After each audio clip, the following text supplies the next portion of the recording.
During the Victorian Age, when one needed food and a roof over their head, yet had no resources for either, where would you go? The workhouse was a dreadful, yet necessary last resort for those facing desperate times in an era with no social security benefits. If you had to survive, the workhouse was a final option before starvation and homelessness.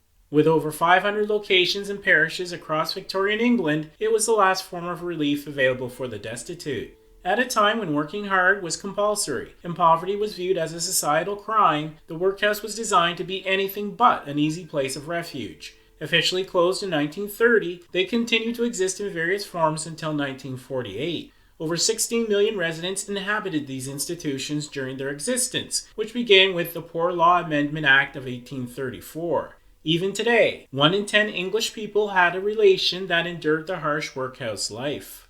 Come inside the early Victorian workhouse.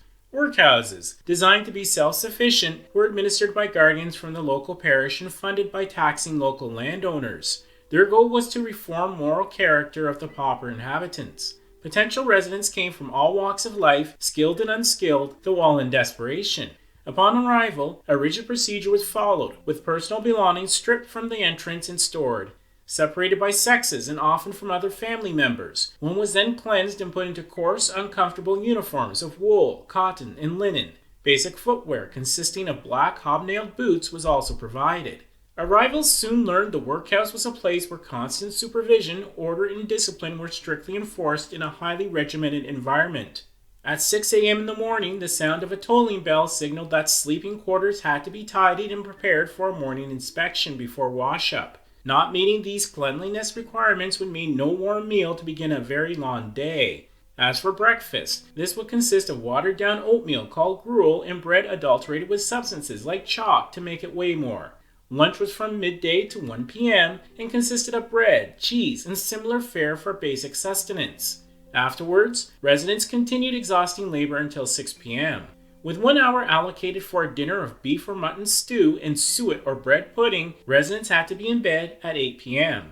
Sleeping quarters were also a lesson in survival, with up to 22 people resting in a single dormitory where 2 people per bed was not uncommon. The bathroom or privy could be shared by up to 40 people.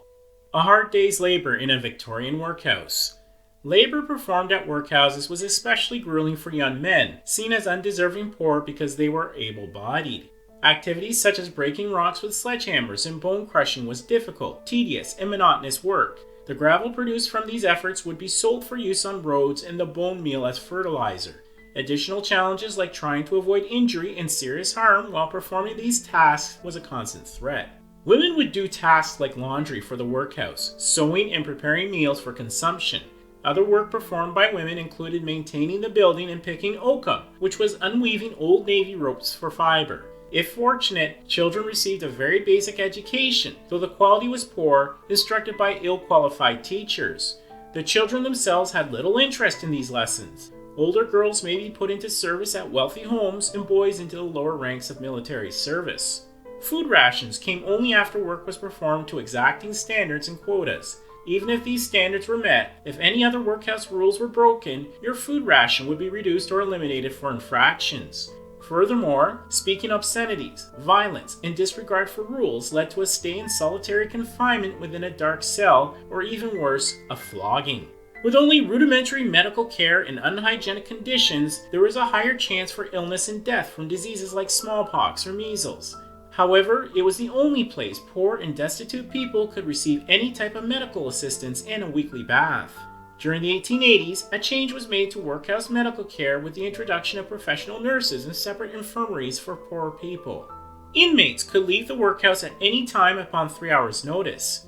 However, with no resources, it was not a viable option unless one could secure employment outside of the workhouse. Nevertheless, it was the destitute, seriously ill, and elderly who formed the majority of permanent workhouse residents. Thank you for watching this episode of the Victorian Diary. We show regular episodes which reveal life in the Victorian age. So please remember to like, subscribe, share, and reveal this knowledge of Victorian times for the benefit of everyone.